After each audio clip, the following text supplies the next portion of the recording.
for coming.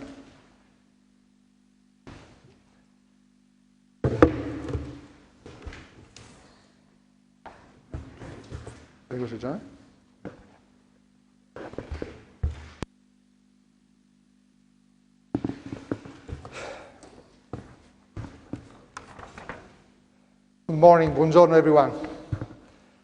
Thank you for coming, despite COVID. Thank you for respecting strictly the COVID-19 protective measures. There are plenty of sanitizers and protective masks outside, so please make them the best use of these items. Distinguished authorities, General, ladies and gentlemen, dear colleagues. As your host, I would like to welcome you to the NATO Stability Policing in Cultural Property Protection Conference, held under the aegis of Allied Command Transformation in this fabulous building of Confindustria, the General Confederation of the Italian Industry in Vicenza, our marvelous World Heritage City. First and foremost, I would like to thank His Excellency Stefano Pontecorvo, NATO Senior Civil Representative in Afghanistan, for honoring us with his presence, which underlines the importance Centre of Excellence have for Italy and the Alliance as a whole. Then, although unfortunately he is not present due to other commitments, my heartfelt gratitude goes to the Deputy Supreme Allied Commander Transformation, Gian Paolo Ruggero, the Centre of Excellence Super Fogo Champion. Since he has assumed his duties as this actee, General Ruggero has been a source of support and inspiration, pushing us to work harder and better to provide our high-level expertise to the Alliance, seeking to keep it fit for purpose in a 360-degree approach. On his behalf, Major General Robert Glabb, the DICO's Resources and Management in Headquarters actee, is our Fogo champion, will be standing in and relay the perspective on the vision of ACT, albeit virtually. I would also like to thank the Italian authorities in attendance, starting from Brigadier General Giovanni Barbano. He is the Director of the Centre of Excellence for Stability Policing Units, who is attending the conference also on behalf of the Commander of the Carabinieri General, General Teo Luzzi. And then I would like to thank even the Deputy Mayor of Vicenza, Mr. Matteo Celebron.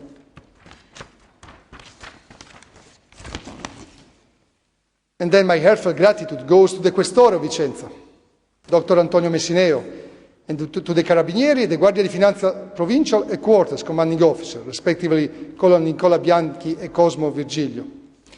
I would like to thank also our brothers-in-arms from the European Gendarmerie Force. The commanding officer is busy because of other commitments, but there is a very large delegation, so I thank you all. All in all, the NATO Centre of Excellence for Stability Policing, the COESPU, the Centre of Excellence for Stability Policing Unit, and the European Gendarmerie Force form together the International Stability Policing Hub in Vicenza, something which is unique across the world. These three entities work with the four main international organizations, I would say five: European Union, African Union, NATO, and OSCE, the Organization for Security and Cooperation in Europe. Late this morning, we will be even greeting here Brigadier General Roberto Riccardi, the Commander of the Carabinieri Corps Command for the Protection of Cultural Heritage, then the President of Blue Shield International, Professor Peter Stone, the representative of the European Union Advisory Mission in Iraq. I see that there is my friend, Lieutenant Colonel Silvio Mele, around. And even from Interpol and Argentina, is a major from the Argentina Federal Police, Gonzalo Giordano, and then Professor Lori Rush, from the US. She is a world-renowned expert in cultural protection. And all the other participants, forgive me if I'm forgetting somebody, but by the end of this conference, I will remember by heart all your names, who are coming from within and outside NATO, from military, law enforcement, academia, public and private entities involved in cultural property. And I would like even to thank all those who are following the conference in streaming. Buongiorno to everyone. There are even representatives of the Allied Command Transformation and from the Supreme Headquarters Allied Powers Europe, SHAPE. And then UNESCO, the United Nations Educational, Scientific, Cultural Organization. The International Committee of the Red Cross, ICRC. The International Center for the Study of the Preservation and Restoration of Cultural Property, ICROM. The International Council of Monuments and Sites, ICOMOS, Europol, and the International Institute for the Unification of Private Law, which is UNIDROIT. Everybody, all of these institutions will be represented by speeches, either in person or recorded or online via VTC, video conference. So the lineup is very important. It's really a golden opportunity for us to seize the moment, to make the difference in cultural property across NATO operations, but also beyond. And lastly, I would like to finally express my heartfelt gratitude to our four moderators, the Young Disruptors from the Young Atlantic Treaty Association, IATA, and then to their president, Mrs. Giustina Sottiri-Gioni, and to the president of Confindustria in Vicenza, Mrs. Laura Dalla Vecchia, without whom she is our host in this beautiful palace. All of this will not be possible. Your presence here is already a success, helping to generate awareness and promote NATO stability policing. The Centre of Excellence championing it, our Centre of Excellence, and the effort of both in cultural property protection. These 2.5 days will start with the addresses from key organizations, institutions and entities, today in plenary session, exchanging information to understand each other's expertise, mutual goals, possible common approaches, and why not, also limitations. It will be paramount to be very frank, straightforward in the SWOT analysis.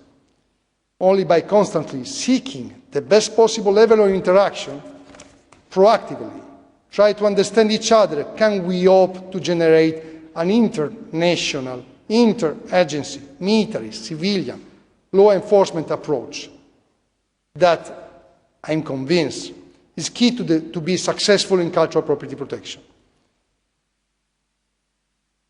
NATO has moved forward in this remit, learning best practices of past operations, analyzing them to define possible ways of improvement and innovation, also inspired by the policy for the protection of civilians approved during the NATO summit of 2016, in which a stability policing dimension is specifically mentioned. For us, this is a key cornerstone. The related policy implementation action plan resulted in 2019 the approval of the Biostrategic Command Directive implementing cultural property protection in NATO operation and mission, to which the Stability Policing Centre of Excellence actively contributed. Notwithstanding the lack of the NATO policy on cultural property protection, the acronym is CPP, this April, a roadmap for the implementation of the CPP directive was approved and it contains a number of work streams, to some of which this conference is actually and factually contributing. Ladies and gentlemen, tomorrow, working syndicate group performing a strengthened weaknesses, opportunity and threats analysis will bring together subject matter experts and create networking opportunities between military, law enforcement and non-military partners, with the aim to inspire leadership at all levels to engage in cultural property protection and seek to foster partnership and interoperability, i.e. the ability to act together coherently, effectively and efficiently. Interoperability is key.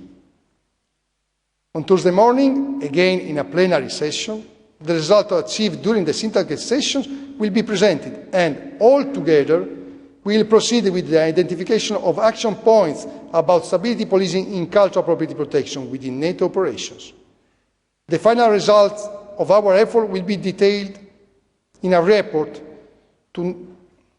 that the Centre of Excellence will send to the Allied Command Transformation as an actionable, concrete and solid tool to persevere in its task of innovation and transformation, seeking to maintain NATO capable of performing its core task of collective defence, crisis management operation and cooperative security.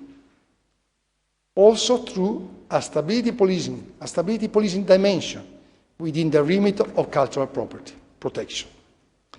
So, inspired by NATO Secretary General John Stoltenberg's statement that says, as the world changes, NATO will continue to change, and by the remarks of President Kennedy in 1961, when he addressed the graduating class of that year at the US Naval Academy, he said, "You must know everything you can know about military power, and you must also understand the limits of military power.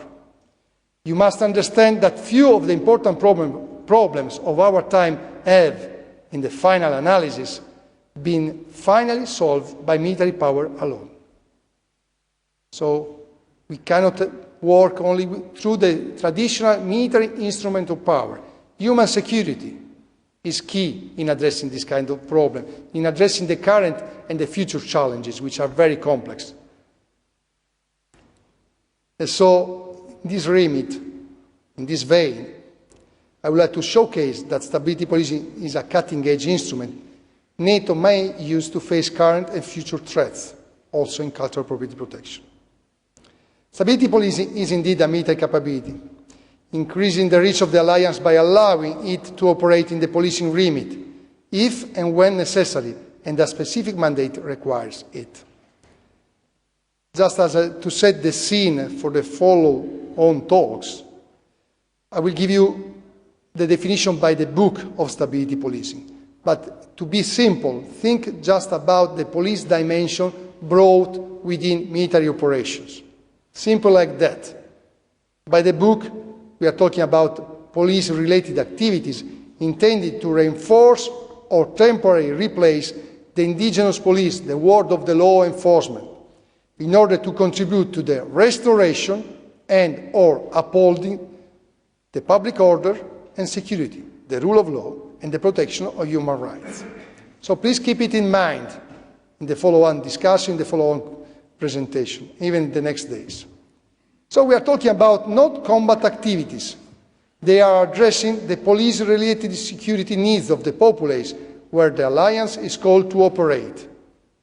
But historical recent evidence has shown, and I think the Ambassador Pontecorvo can talk about it, that these kind of needs may be necessary to be addressed even with other actors, such as the indigenous police forces, other international organizations, or even the NATO non-combat-oriented instrument of power. We have to bear in mind that sometimes not all the forces that the international community deploys are capable, are willing, are able to be fit to the challenge, to be fit to the purpose. Within NATO, cultural property protection is a large cross-cutting topic under the overarching human security remit and encompasses a host of activities and actors, many derived from the Hague Convention of 1954, applicable in armed conflict. On the one hand, it can act in a police capacity building, allowing host nations to create or improve the performance of their law enforcement agency, also to protect cultural property. On the other hand, stability policing assets specialized in cultural property protection can be deployed to detect, stop, and investigate crimes and attacks against cultural property.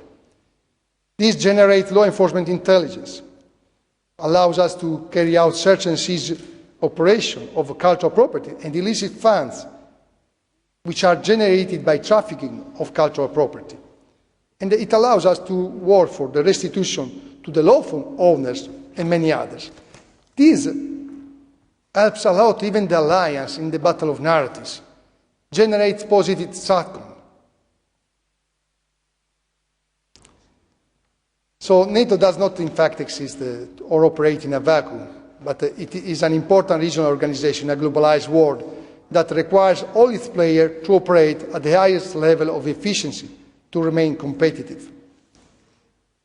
Innovation is the core of the alliance, whose future success will also depend on its members to transform, seeking to respond adequately to old and new challenges. Then the question is, can NATO really afford to disregard possible contribution by stability policing in cultural property protection. In this way, hoping to maintain its military advantage, because this is the aim of NATO, to keep the military advantage, to face old and new challenges. Thank you again for your participation. I'll leave the floor to Lieutenant Colonel David Heller, who will be even the moderator and keep the agenda tight. And I wish you a fruitful conference and a pleasant stay in Vicenza. Thank you so much.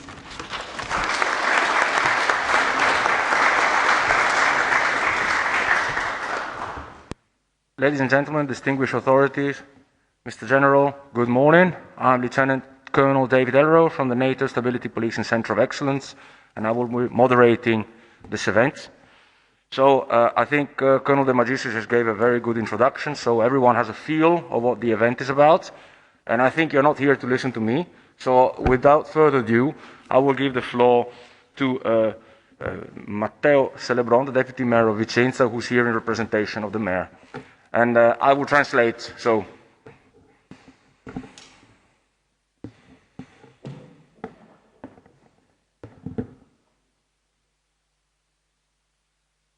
Buongiorno a tutti e benvenuti a Vicenza. Io vi porto i saluti del sindaco della città Francesco Rucco. Good morning everyone, welcome to Vicenza. I'm bringing you the greetings of the Mayor of Vicenza, Mr. Francesco Rucco.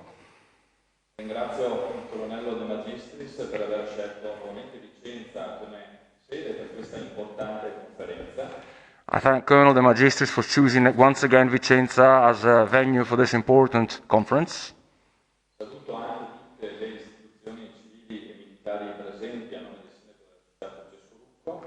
I would also like to greet all the civilian and military institutions present in the name of the Mayor of Vicenza, Francesco Rucco. Per noi è veramente un grande piacere ospitare questa conferenza che parla della protezione dei beni culturali nelle attività e nelle missioni in cui sono impegnati, in cui siete impegnati all'estero. For us, it's an honor to host this event here in Vicenza that talks about the protection of cultural property in those operations where you are all involved abroad. Vicenza si è candidata ad essere città capitale italiana della cultura 2024, quindi questo è un motivo in più per essere contenti di poter ospitare queste conferenze e perché Vicenza possa essere in questo momento una capitale che possa rappresentare un esempio per gli altri paesi. Vicenza is a candidate for being capital for culture in 2024. So for us, this is an excellent opportunity to display the will and the capacity of Vicenza to host such events. Tra Vicenza e la NATO c'è un ottimo rapporto, diciamo che Vicenza si può considerare una vera e propria capitale della NATO, c'è un rapporto stretto e lo vogliamo coltivare nel tempo, sostenere, quindi queste attività e queste conferenze sono assolutamente ben volute nella nostra città ed è un piacere avervi qui ospiti e vi auguro una buona permanenza nella città di Vicenza. There is a very strong bond between Vicenza and NATO. For us, it's very important to host this event. So I would like to wish you a very pleasant stay in Vicenza, and I would like to wish you a pleasant event. Grazie mille a tutti e buona conferenza. Thank you very much and enjoy your conference.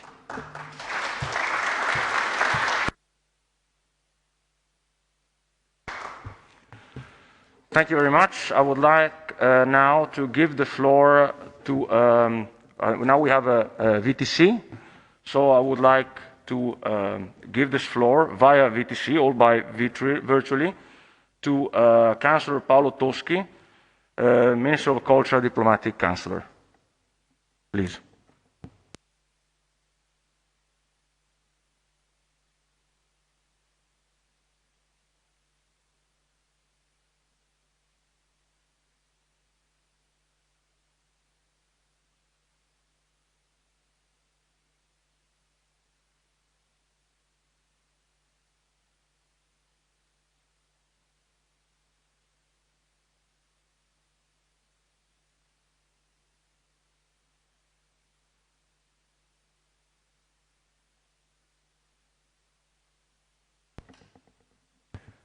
Mr. Toschi, the floor is yours.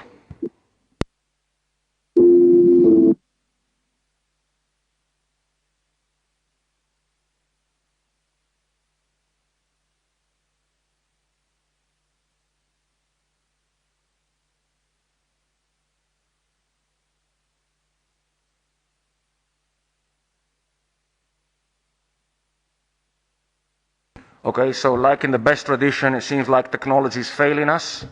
So luckily we have a very important speaker here present today in representation of the Carabinieri Corps, and I would like now to give the floor to General Barbano.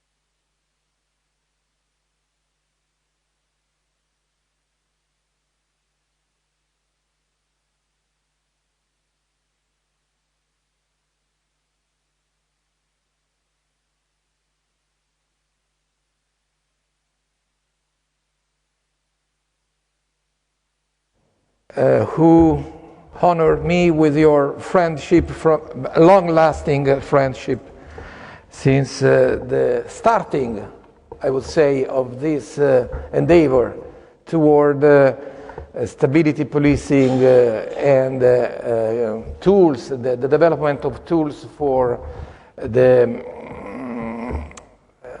approaching and solve civilian crisis management. Dear Police Commissioner of Vicenza, Mr. Antonino Messineo, distinguished authorities, illustrious experts and professors, dear colleagues, ladies and gentlemen, on behalf of the Carabinieri General Commander, Lieutenant General Teoluzzi, I'm delighted to warmly welcome you to Vicenza for the attendance of the NATO Stability Conference on Policing in Cultural Property Protection.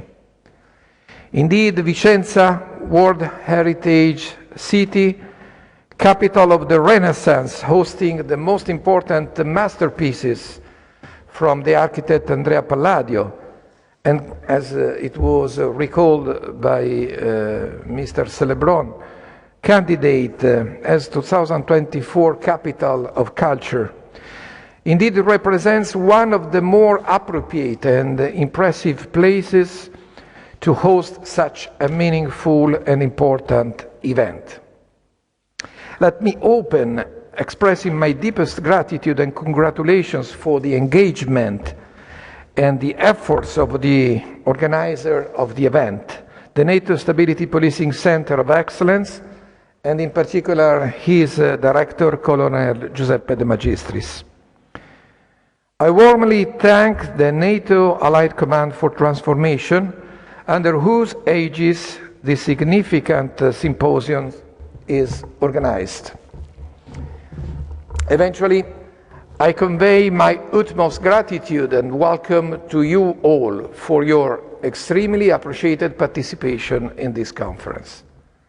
The Carabinieri General Headquarters is deeply committed in the protection and promotion of the archaeological, historical, artistic, and cultural property. This stance is unequivocally enshrined in the very structure of the Carabinieri since the establishment of the Carabinieri Command for the Protection of Cultural Heritage in 1969. The Carabinieri Command for the Protection of Cultural Heritage has enthusiastically and professionally accomplished its fundamental mandate, both in Italy and overseas, including by representing a point of reference in the establishment of the Blue Helmet for the Culture, the Task Force Unite for Heritage in 2016. I'm consequently most delighted to greet the participation later today of Brigadier General Roberto Riccardi, the commander of the Carabinieri Command for the Protection of Cultural Heritage, commending the outstanding and impressive achievements of these prestigious and meritorious units under his command. More recently, the pivotal role played by the cultural heritage protection was strongly reaffirmed in the 2021-2026 Planning Directive of the Carabinieri, which includes the protection of the archaeological, historical, artistic, and cultural heritage as one of the 4 core specialized police functions of the Carabinieri. Moreover, the quintessential relevance of the cultural heritage protection for the Carabinieri is also witnessed by the central role of this critical topic in the training programs, the research, and the doctrinal developments of all of the 3 entities composing the so-called Vicenza Stability Policing Doctrinal Hub, composed of the Center of Excellence for the Stability Police Units that I have the privilege of being the director of, the European Gendarmerie Force Permanent Headquarters, and our host, the NATO Stability Policing Center of Excellence. I would like to recall hereby the fact that the Carabinieri pioneered the deployment of cultural heritage protection specialized police assets in a variety of theater of operations more than 2 decades ago, in the framework of the multinational specialized units within the Stabilization Force, or SFOR, to Bosnia and Herzegovina in 1998, within the Kosovo Force in Kosovo in 1999, and within the combined joint task force deployed to Iraq in 2003. Let me underscore that, obviously, the Carabinieri are delighted to share the long-lasting expertise of specialized cultural property protection policing with other nations and international organizations who wish to develop similar police services or exchange knowledge. Sorry, I forgot to take away this mask. Competencies and expertise with us, as well as with academia and national and foreign research centers interested in the doctrinal development in this regard. I strongly believe that international actors should strive to investigate further on how to effectively and efficiently raise awareness, enhance understanding, deepen the knowledge, and ameliorate the capabilities of indigenous law enforcement agencies and other governmental institutions on how to preserve and promote the cultural heritage, namely in war-torn or post-conflict and destabilized scenarios. Therefore, I express the auspices. This forum will represent a concrete and unique opportunity to discuss and identify viable solutions beneficial for the protection of heritage and humankind from the heinous attacks of outrageous spoilers such as terrorist groups and transnational organized crime. In this regard, I'm convinced international cooperation and interagency collaboration represents always a prerequisite for the achievement of these challenging objectives. Without any further delay, let me once more warmly welcome you all to Vicenza, thanking you for joining in this meaningful event. I wish you a 3-day of extremely pleasant, productive, and blooming conference. Thank you very much, and good luck.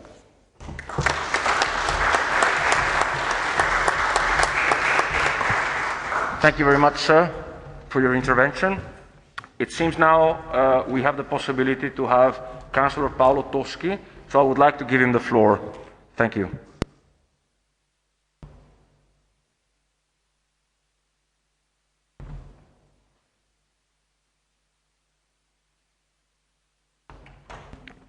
Mr. Toschi, can you please switch on the microphone? The floor is yours. Thank you.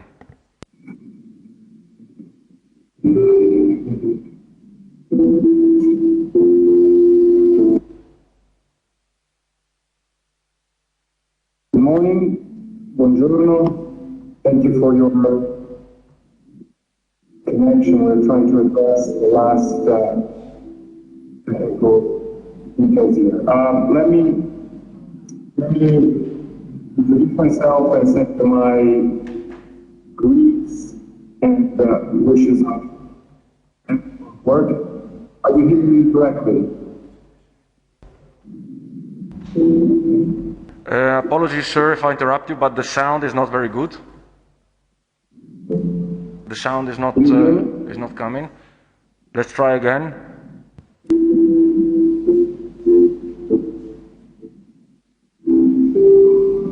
Excuse me, if somebody has a microphone switched on, can you please switch it off? Just the person who's speaking should have the microphone. Can you, the others please make sure they're switched off? Thank you. Can you hear us? A little bit better, sir. So let me take 1 second the floor. The consular is the representative, the diplomatic consular of the Italian Minister of the Culture. So for us it's a great opportunity to have even his viewpoint. Hopefully we'll solve this problem. Please tell me if I should start over again. It's fine? Well, I think we can give it a shot. It's not very good. The quality of sound is not very good. If you speak slowly, let's try and see if we can understand anyway. You can stop me if it's necessary. I'm Paolo Toschi. I'm the diplomatic advisor to the Minister of Culture, Minister Dario Franceschini. It's a pleasure to be connected for this seminar. I want to congratulate the organizers, and I want to give you a sense of why what you're doing is important to the Minister of Culture and to Minister Franceschini, and how it has become important in the very recent past. I'll be brief, but I want to give you just a quick indication of how relevant the work that you do is. So, first of all,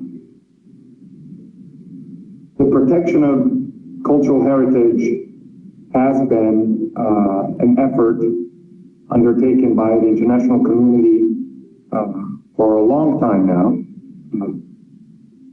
The efforts that Italy, particularly through our Carabinieri, are deploying on the ground are extraordinary.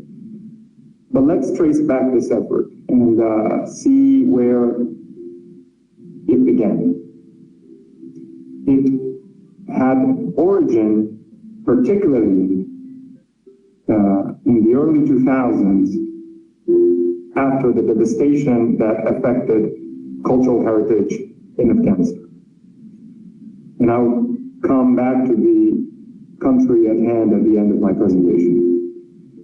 What happened in Afghanistan at the beginning of the 2000s, as you know, was seminal in defining our collective security response, but at the same time it was seminal in spurring multinational efforts, multilateral efforts to protect the cultural heritage. Those efforts took different channels. Let me single out some of them. First and foremost, the UN channel. As you all know, in the United Nations, in the General Assembly, through the Security Council, we have been able to develop legal instruments that have given the international community the tools to protect the cultural heritage globally. The crown jewel of these tools is United Nations Security Council Resolution 2347. It is a resolution that pinpoints the value of protecting cultural heritage in the broader space of peace and security. This is crucially important to what we do today, and I know that many of you who are involved in current efforts were part of developing 2347. Us, our French allies, and many others pushed this effort forward. Another dimension that you are advancing through the NATO Stability Policing Center of Excellence and other institutions is, of course, the NATO dimension. And the link there with Afghanistan is very clear. What we have done there has allowed us to, again, develop tools that protect an essential part of human identity. And we're grateful for it, and we wish for this effort to continue. In addition, let me single out two other channels of multilateral cooperation that have been crucial for these endeavors. One is the European Union. We have been together within the European Union for years now, advancing the dimension of protecting cultural heritage, particularly in the civilian protection side, but not exclusively. The External Action Service is increasingly invested in this dimension. In June this year, the Council of Foreign Affairs of the European Union adopted important conclusions on the protection of cultural heritage, asking member states and the Commission to move this forward. And we're looking forward to the French presidency of the European Union next year to advance our joint work in this realm, in particular when it comes to, for instance, the fight against illicit trafficking. And finally, let me quote a last channel forum for multilateral cooperation where these efforts have been central. The G20. As you well know, Italy has been chairing the G20. It is the chair, the ruling chair until December. The dimension of the protection of cultural heritage has been first and foremost. It was central in the first ministerial meeting organized by the Italian presidency in Rome. That was at the end of July. It was the G20 culture ministers, chaired by Minister Franceschini, where we devoted a significant part of our common work at breaking new grounds when it comes to the consensus among the largest global economies on the importance of protecting cultural heritage and on the importance of using the tools that we have and developing new ones. I'm pleased to say that on that occasion, Carabinieri, and in particular, our Command for the Protection of Cultural Heritage, headed by Commander Riccardi, gave once again testimony of their activities and of the work that Italy has been doing throughout the years in these realms. Let me finish by, after many multilateral lines of work that I mentioned, referring to what Italy has done very briefly. And the reason why I started with multilateral efforts is that Italy firmly believes in the importance of multilateralism to address these issues. Cultural heritage is global heritage. It belongs to humanity. And so, like Minister Franceschini loved to say, it is humanity's business to protect it and to develop tools to protect it. So that's why we strongly believe in what we do at multilateral level.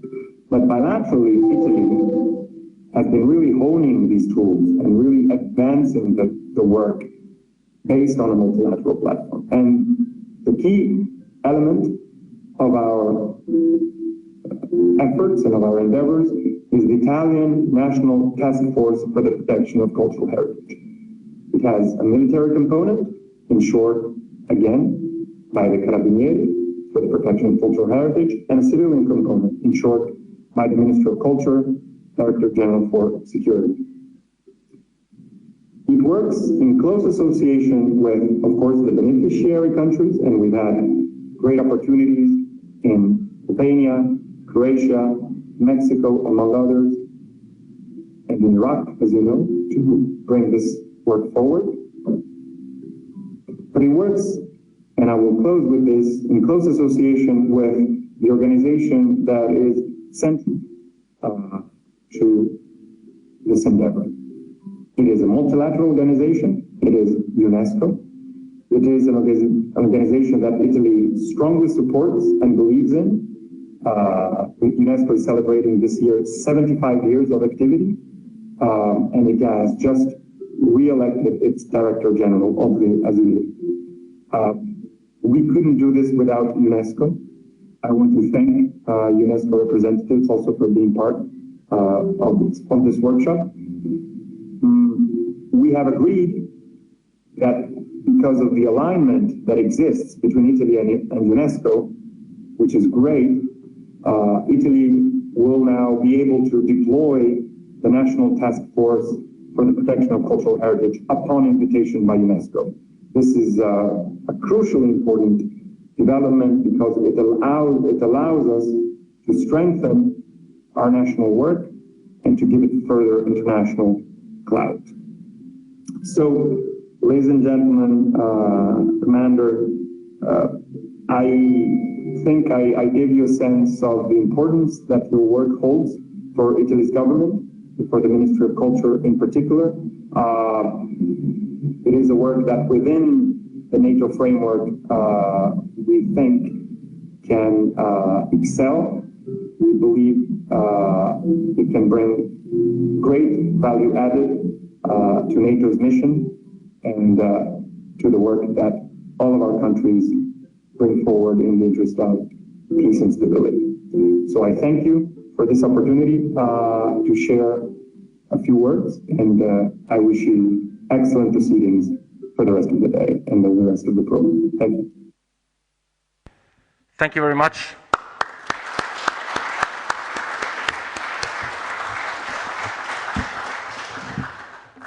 So, in theory, we were supposed to have the coffee break, but we're running a little bit early with the work. So, I would like to ask His Excellency Ambassador Stefano Pontecorvo, Senior National Representative in Afghanistan, to take the floor. Thank you very much.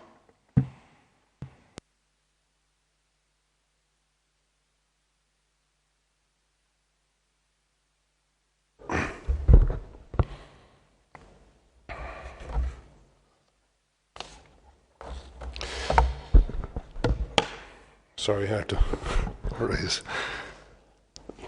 Thank you very much for inviting me. I'm delighted to be here with you today to take part in this important cultural property protection conference.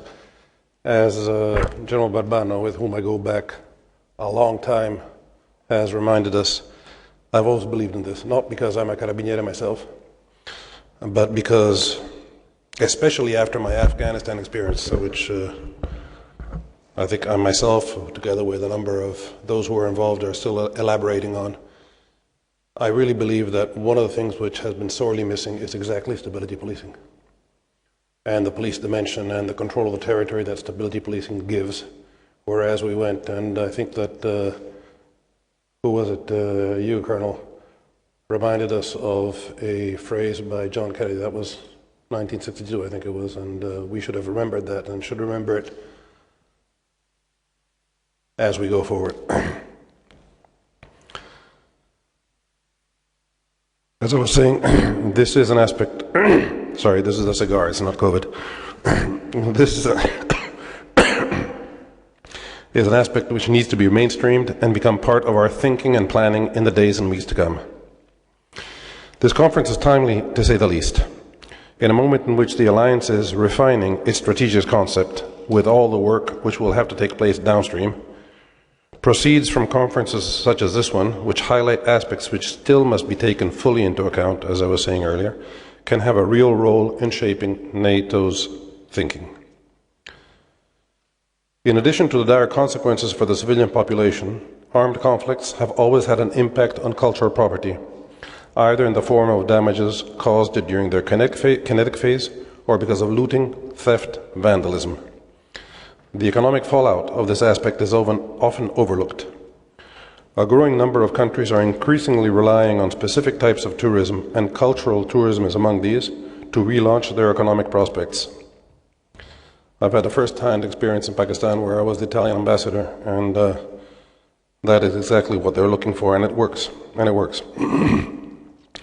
Although I understand that tourists will not be flocking to former crisis zones, the damage done is permanent and deprives the people not only of their heritage, but also of income. In today's complex and multifaceted environment, the protection of cultural property is also linked to the fight against serious and organized crime and terrorism, as often the illicit trade that derives from crimes against cultural property finances criminal groups worldwide. Legally speaking, there are a number of instruments that specifically link to cultural property protection during peacetime and in conflict, in the form of international treaties, international humanitarian law, international human rights law, and customary international law. NATO itself, not being a state, is not a party to these treaties. However, it must pay attention not to act in a manner which is inconsistent with the position of its member states, which may be subject to the legal obligations enshrined in the above-mentioned instruments. Despite the best efforts of the international community, however, recent history shows how cultural heritage is still targeted during conflicts, either with a purely destructive purpose, such as the two Bamyan Valley Buddha statues in Afghanistan by the Taliban in March 2001, as Paolo Toschi just reminds us, or as a result of vandalism, pillage, and illicit trade, like ISIS did, in its efforts to establish itself throughout the Middle East. Sometimes it is a means to annihilate the populace's memory in broader, heinous ethnic cleansing strategies. Protecting cultural property is therefore still relevant and ever more relevant, and falls under the wider remit of protection of civilians and human security, cross-cutting different areas of work of the Alliance, but also the mandate of a multitude of international organizations, non-governmental organizations, and national actors, many of which are represented here today.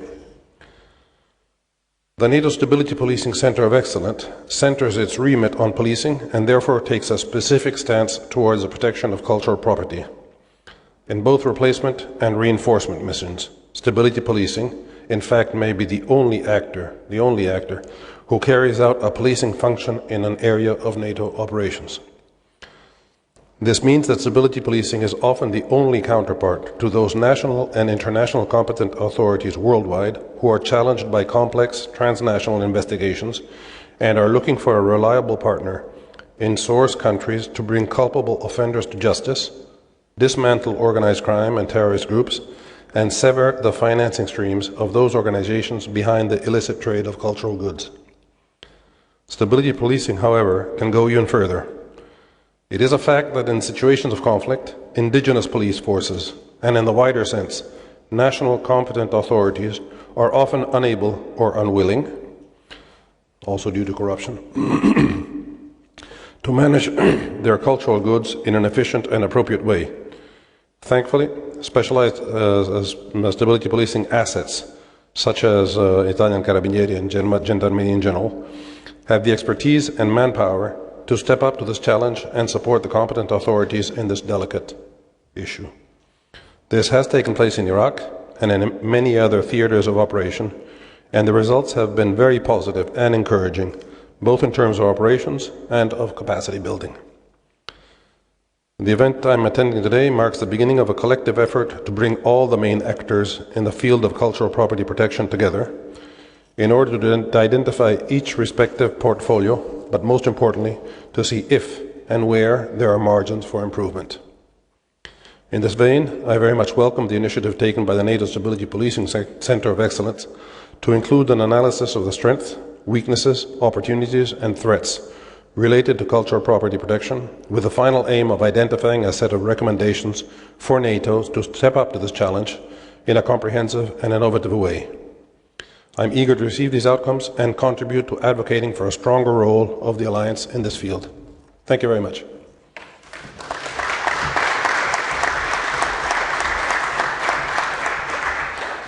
Thank you very much, Ambassador.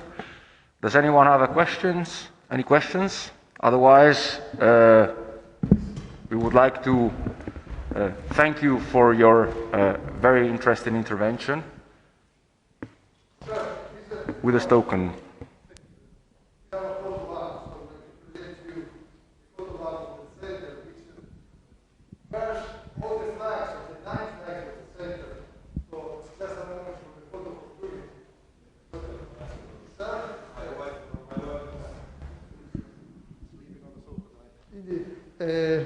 then, sir, it's not just a token of appreciation.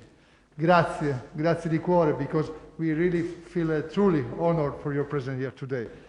We know that you can make the difference because you advocate not only for stability policing, but for cultural property, for human security, because this can make the difference in the current crisis worldwide. So thank you so much, sir.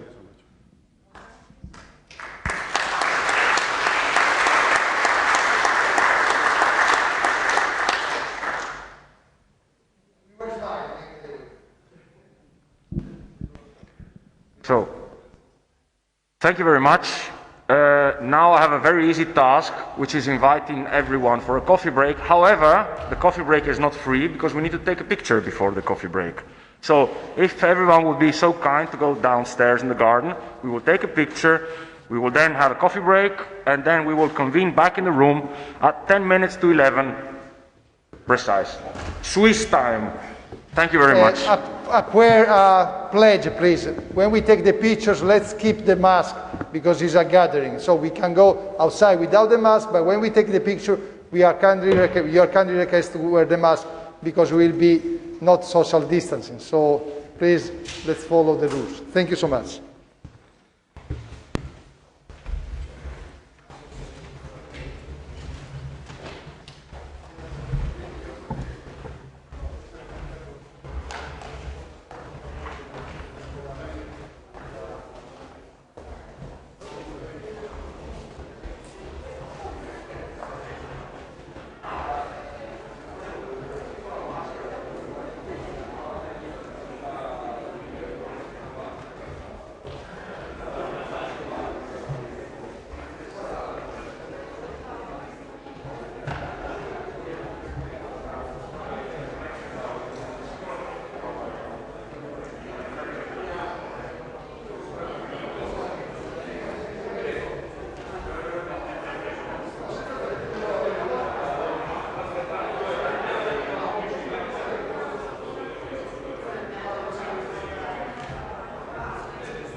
Sirs, ladies and gentlemen,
abbasso, in sala lo abbasso in 50, lo abbasso in 20, lo abbasso in giunta, lo alzo in Skype.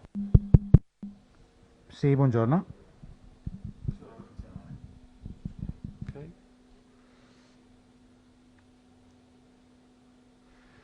Mr. Turan?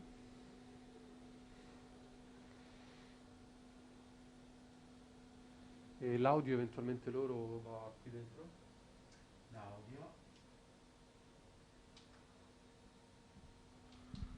va solo viene solo in Okay. Mr. Turan, can you hear me? Ladies and gentlemen, please take a seat. We will start in a minute. Mr. Turan? Good morning. Can you hear me? Good morning. This is JP. Can you hear me? Yes, I can hear you well. What about you? Mrs. Turan? Mr. Turan? Good morning. This is JP.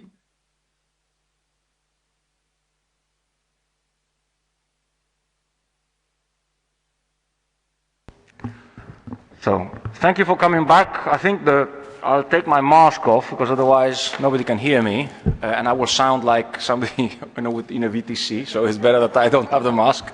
And also, this will give me the advantage to have to put my glasses on so I can see you as well, because with the fog I couldn't see anyone. Now, before I give the floor, we have two video messages now. But before I do this, I have a very, very practical task. Somebody has lost this watch. So please. Come and get it. Otherwise, it will be a prize for the end of the day for the person who has the most intelligent question. You're welcome. So thank you for coming back. I think this is the first big achievement of the conference, is that the people come back after the coffee break, and I think we have achieved this result. It was a very long coffee break, but we did it on purpose because it enhances the possibility to networking. For us, it's paramount networking this venue. So the more we network, the better. So let's take this golden opportunity. David. Yes, and also, of course, it's Italian coffee, so it's a double opportunity. So without further ado, we will now have a video message recorded by ACT Deputy Chief of Staff, Resource and Management, and SP Fogo Champion, Major General Robert Glab. So please put it on the screen.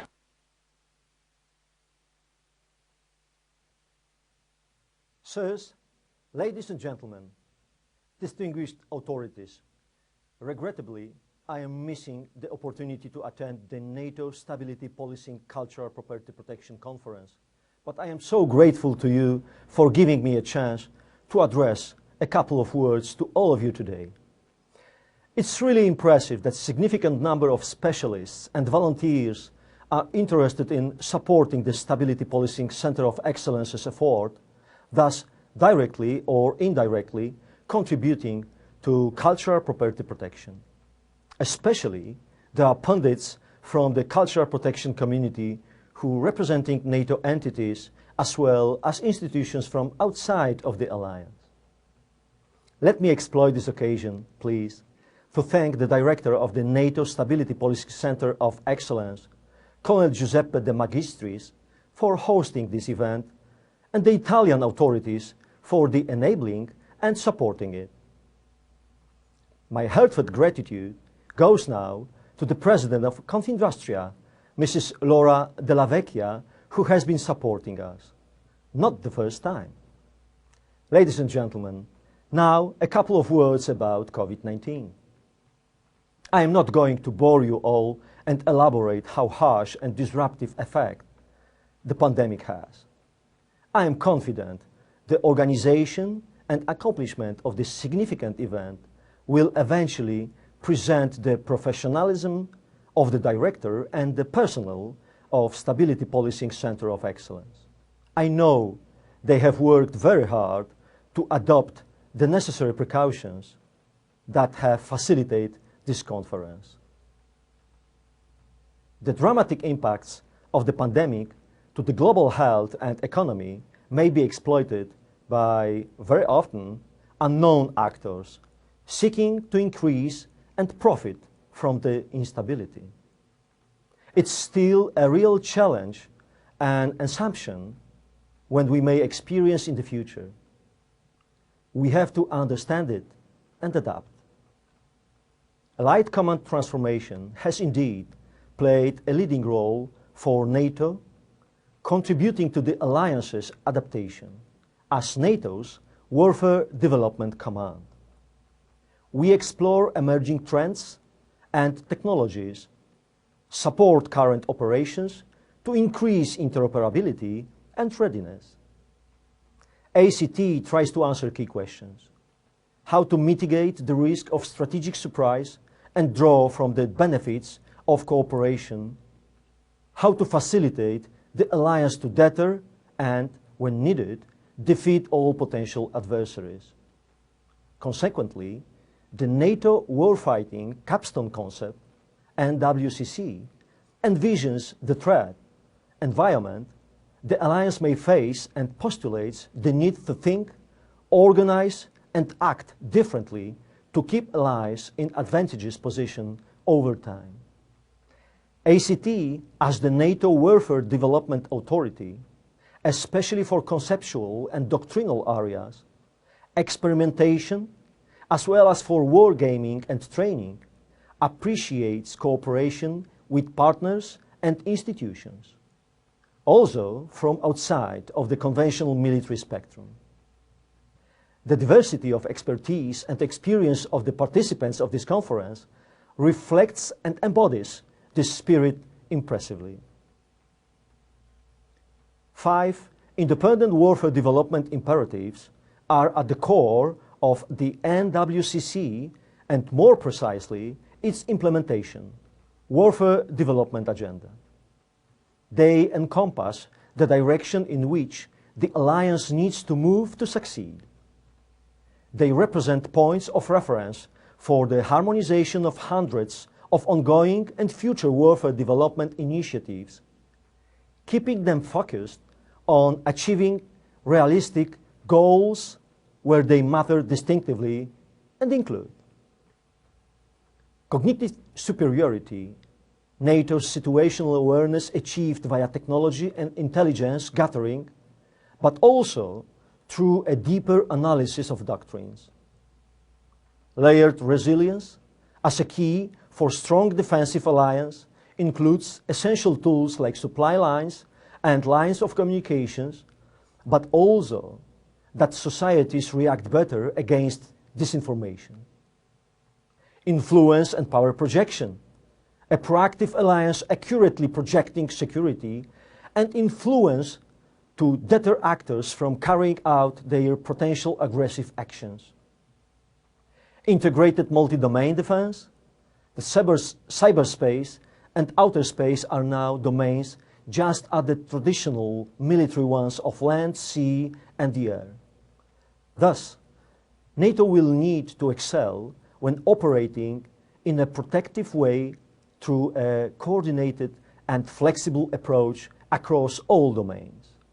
Now, the time for last but not least, cross-domain command. Commanders must be groomed to become capable to recognize, comprehend, and react instantly to developments not in just one, but across all of those domains. Allied command transformation is the driver of innovation within the alliance and, consequently, seeks, garners, and harnesses experience from different sources. We continue to be at the forefront of NATO efforts as it relates to the importance of transformation and development as essential drivers of change. Ladies and gentlemen, as you have noticed, I am trying to illustrate and stress the importance of transformation and innovation as an overarching introduction to this conference. In fact, since the 2010 NATO summit in Lisbon, the Alliance has realized the necessity to avail itself of hubs of expertise, in particular, and focused remits such as stability policing for the Center of Excellence in Vicenza.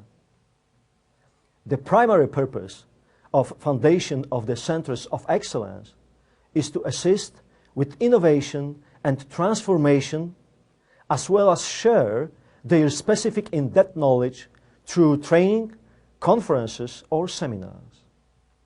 They help the Alliance to expand interoperability, increase capabilities, and conduct analysis. There is probably no need to emphasize the importance of the lessons learned and experimentation processes in order to test and verify concepts and doctrines. Hence, ACT has always been a strong supporter of Centers of Excellence, since they constitute a flexible tool uniting relevant NATO nations willing to go deeper, expanding the reach of the latter well into the worlds of academia, private enterprise, and industry, as well as the other international organizations to offer their products to the Alliance. I am pleased to learn that the aim of this event is to investigate potential contributions by NATO stability policing to cultural property protection with the overall aim to keep the Alliance fit for purpose. Cultural property protection has been underestimated within the Alliance for quite a long time, but eventually gained momentum as a key cross-cutting topic within human security. The policy for the protection of civilians adopted during the Warsaw Summit in 2016, which also identified the need for a stability policing dimension, opened the way for the drafting and approval of the B Strategic Command Directive, implementing cultural property protection in NATO operations and missions. In the best tradition of proactive and groundbreaking NATO Center of Excellence, I applaud the Stability Policing Center of Excellence's initiative to organize such a high-level event in these troubling times, to explore the contributions its focus area might bring to the Alliance within cultural property protection. I believe that NATO as a whole will greatly benefit from the analysis the experts will conduct during the coming days after having acquired a common knowledge basis about NATO, stability policing, and cultural property protection today. Bringing their diversified expertise and experience to the analysis of a capability that addresses threats directly connected to human security will support development and improvement of the capability itself, and therefore provide the Alliance with a better tool to address crises. Indeed, I suggest that you always keep in the back of your minds how NATO stability policing capability in cultural property protection can be improved, and which innovation efforts might be fruitful. Consider what benefits it could bring to your organization and how the two may mutually support each other in the pursuit of stabilization, crisis resolution, conflict and post-conflict scenarios, or in humanitarian crises. Over the next few days, you will also have the opportunity to share thoughts and exchange ideas with professionals coming from the civilian world. This is a fantastic opportunity that they may have some interesting and innovative ideas they wish to bring to the table. We at ACT look forward to receiving the report from this, I have no doubts, very fruitful event. Thank you all and your teams in advance for your dedicated and collegial work. Please enjoy the intensive days of discussions you have had. I wish you a very constructive and beneficial interactions within the time of the conference. Stay safe and healthy. Thank you very much for your attention.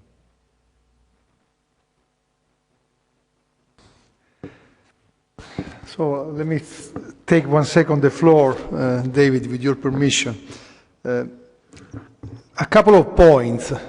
First and foremost, I would like to thank ACT which is represented here today by Lieutenant Colonel Alessandro Di Stefano, please Alessandro, who is even behind, for sure, the speech of Major General Glab. So please convey to him my heartfelt thanks, because in this speech you touch upon several key points which are to be considered cornerstone. You heard about the NATO warfighting capstone concept.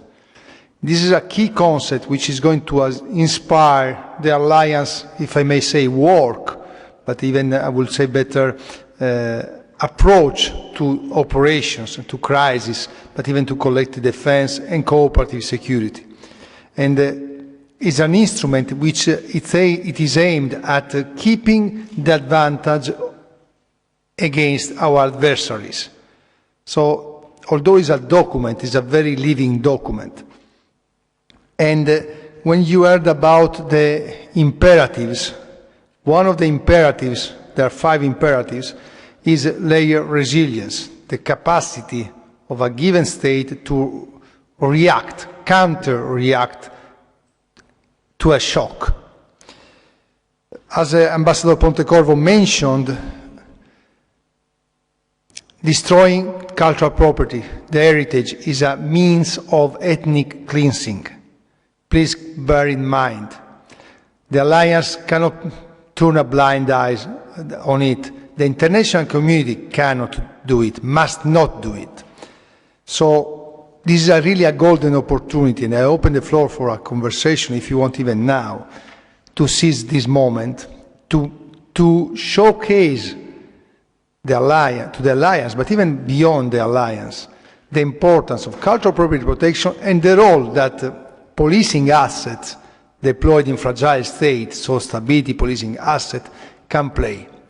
So, without further elaborate on this, innovation and transformation, the core task of ACT, Allied Command Transformation, are key. But to expand interoperability, to make them understand the role that all together in unison we can play, we must start now. Otherwise, just a conference, as many other conferences. So we must make the difference. We will make the difference tomorrow. The SWOT analysis will make the difference. And again, human security, this is our remit. Whatever doesn't fall within the traditional military instrument of power can be encompassed in human security. Children armed conflict, trafficking human beings, cultural property protection, sexual gender-based violence, and you name it. So it's a huge remit, a huge basket where we can play really a pivotal role. So now the floor is yours if you want to make any comment.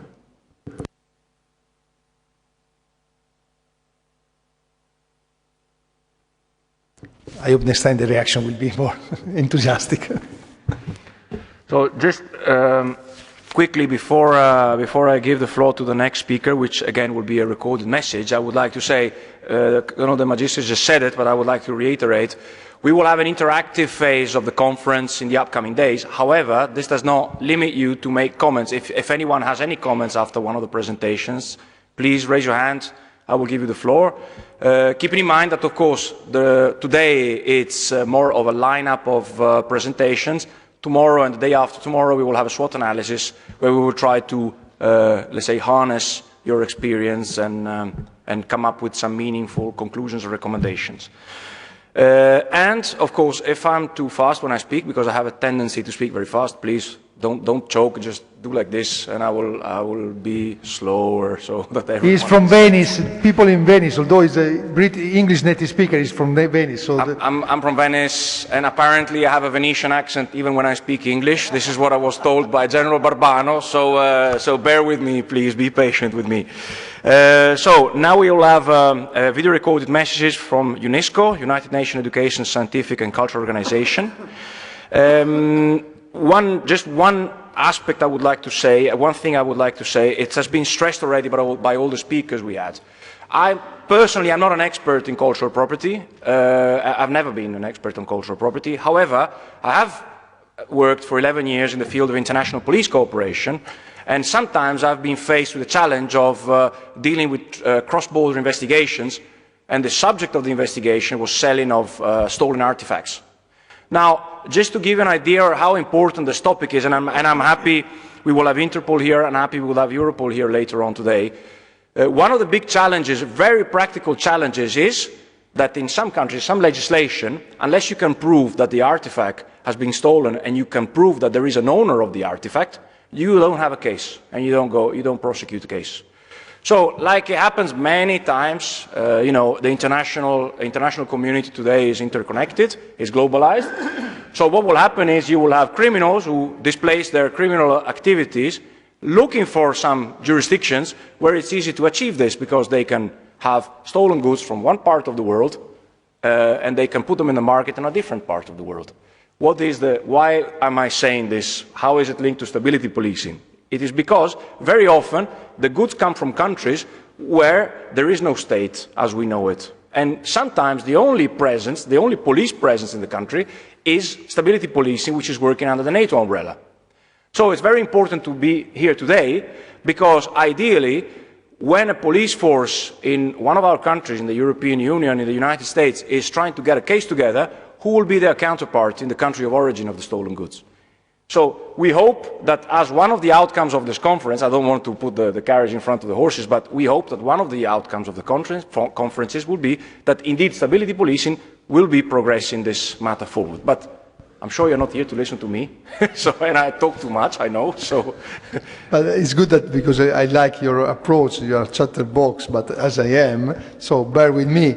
What David just pointed out, and it's not because I want to underrate his education, but because I know that he has never read it, but I was part of the writing team, so I can say so.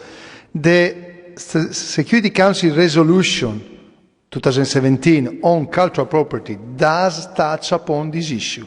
The need to standardize the legal framework, the international legal framework on cultural property, because sometimes stealing artifacts is a petty crime.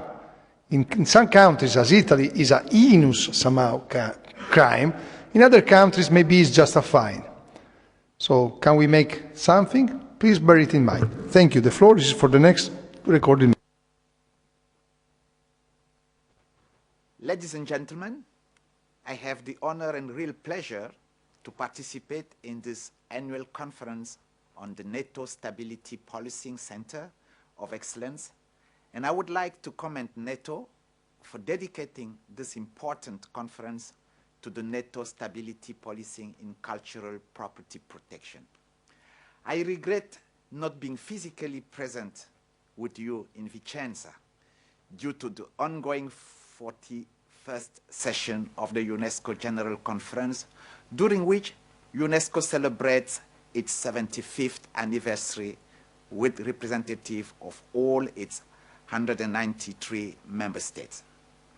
UNESCO applauds the significant progress that NATO member states and partners countries have recently made with the implementation of the UNESCO 1954 Hague Convention for the Protection of Cultural Property in the event of armed conflict, along with its 1954 and 1999 protocols. In particular, I would like to mention the Bi-Strategic Command Directive issued at NATO's highest military level of command in 2019, followed by the first NATO conference on cultural property protection. Then, the development of a cultural property protection doctrine and policy and roundtable meeting at NATO South Hub in Naples. Then the training of military from various NATO countries at the multinational CIMIC group at Mota di Ventura, incorporating CPP's elements and the inject and scripting of CPP topics in military exercise scenarios. UNESCO is glad to have been of help to some of these items. We encourage all military powers and alliances to show leadership in upholding international humanitarian laws to protect humankind's cultural heritage. This conference addresses a very relevant subject that, up to this day, has been, I think, largely overlooked by the international community that is involved in cultural property protection in the context of armed conflict. Unjustly so, I would like to say, because stability policing could prove to be an indispensable link in the chain of legitimate state instruments to counter cultural heritage loss. Certainly, UNESCO has been cooperating with various UN specialized agencies and international police organizations such as Interpol and Europol for many years now. We work in close cooperation in countering the looting and illicit trafficking of cultural objects and on the restitution of stolen objects to their rightful owners. Much of this activity is directly related to armed conflict areas, where criminal power structures spoil efforts from the international community to restore peace, to make it sustainable and foster development.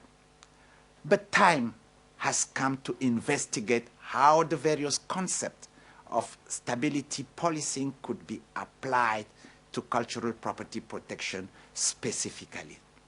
Allow me to put a few questions to you about what is needed to meet the many challenges ahead of us.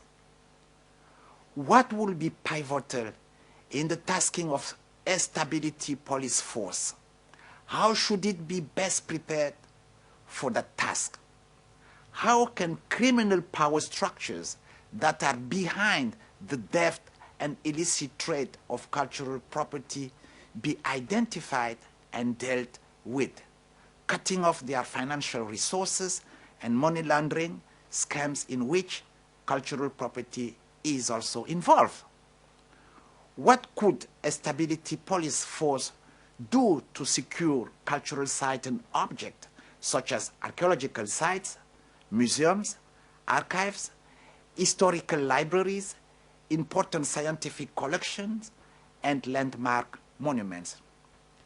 How could a stability police force guarantee the safety of cultural property protection personnel, identifiable by their ID cards and distinctive blue shield emblem that is working in fragile security circumstances? Or in what way could stability policing contribute to giving access to culture by communities as a basic human right? I would like to stress that the role of cultural property may vary depending on the type of conflict and the attention that is given to it in national politics, for instance, as symbols of national identity. Nations and communities often demonstrate their strong emotional attachment to their cultural property in turbulent times. Culture becomes a source of resilience in conflict and post-conflict scenarios for communities. In this regard, international acknowledgement is growing that culture is an effective agent for building sustainable peace after armed conflict. Both the military sector and the civil law enforcement sector are getting much more involved in cultural property protection. Also, it is evident that close cooperation on a local level between the military and the civilian population would be beneficial indeed for restoring trust, starting reconciliation initiatives and developmental work. I would like to finish my remarks by thanking once again NATO for organizing this conference. I trust that it will result in many new ideas for the effective implementation of the UNESCO conventions in the domain of culture, and especially 1954 and 1970. In recent years, UNESCO and NATO have cooperated constructively on various topics. We wish to continue to support NATO's initiatives to build peace through cultural heritage protection. It is what the world needs now. Thank you for your attention. I wish you all a fruitful continuation of this conference. That was the Director for Culture and Emergencies of UNESCO, and also the Secretary of the 1954 Hague Convention and the two protocols. Another thing I would like to mention, the dates that we chose for this meeting, they're not casual. There's a reason for that. On Sunday, we actually celebrated the second International Day for the fight against illegal trafficking. Obviously, it was not possible to meet on a Sunday, but it's in that spirit that this conference is actually also be conducted. Thank you, Stefano. I would say that it was a great speech, albeit recorded, and there are so many action points for us that I feel almost overwhelmed. So, for those who are going to attend the SWOT analysis, please keep it in mind. We can broadcast this video again for the practitioner early tomorrow. It is a great ally. And after the conference, for sure I will send a letter to him, because we must pivot on his support. Dave. Thank you very much. To remember to take the mask off. Okay, so we mentioned before about illicit trade, so it is with great pleasure that I would now like to give the floor to Mr. Gonzalo Giordano from Interpol. Interpol, as everyone knows, is the biggest police organization, international police organization, so it's going to be very interesting to see what Mr. Gonzalo Giordano has to say. Thank you very much. The floor is yours. Let me say that Mr. Gonzalo Giordano is from the Argentinian Federal Police. So for us it's really a great opportunity to have even somehow the flavor from the other side of the pond, although is embedded in Interpol. So the floor is yours. Well, good morning to everyone. Thank you very much. Big thank, first of all, to NATO Stability Policing Center of Excellence for inviting Interpol General Secretariat. Even though I wanted to come with my uniform, but it was not allowed, because I am not representing today to the Argentinian Federal Police, but to Interpol. So, but I came with my best Italian style, as I could, because also my roots are Italian, so it's a pleasure to be in Italy always. I love this country and the history. Also, thanks to the colonel, to the lieutenant colonel, and also to Bergoncini, that we were dealing a lot of messages, because it was supposed that Lieutenant Colonel Corrado Catesi, the coordinator of work of our unit, was coming here, but well, with he had another commitments, so I came here, unfortunately. So you have my presence, and also to UDC, that he was waiting in the airport, all the people in the field, so this is really important. Well, I will give a presentation. As a police officer I am, I will try to be concrete and concise. We will start, if you can, the next, it's okay. Well, in this opportunity, we will see the Interpol work of our unit main activities, the international dimension in 2020 of the illicit trafficking of cultural heritage, the weaknesses that we have in this field, and finally the IDR application, that is a new application of Interpol General Secretariat. Please, yes, the next one. Well, first of all, before continuing with the presentation, for those who don't know about Interpol, Interpol, as they mentioned, is the biggest international police criminal organization. We have 194 countries. We have the General Secretariat in Lyon, France. Each country has a National Center Bureau managed by the national authorities. This is the point of contact for the exchange of information, of police information. We have regional bureaus that are like arms of the General Secretariat, 6, we have 6 all around the world, and we manage all the information through a secure network. The vision is connecting police for a safer world, and the mission is preventing and fighting crime through enhanced cooperation and innovation on police and security matters. We cannot be part or be in the matters that are religious, military, racial or political things. This is very important because sometimes, just a little example, if there is a red notice that one country is asking against someone, if Interpol, the legal office, sees that it is something that considers political, military, racial or religious, we cannot publish that red notice. This is something that we need to know.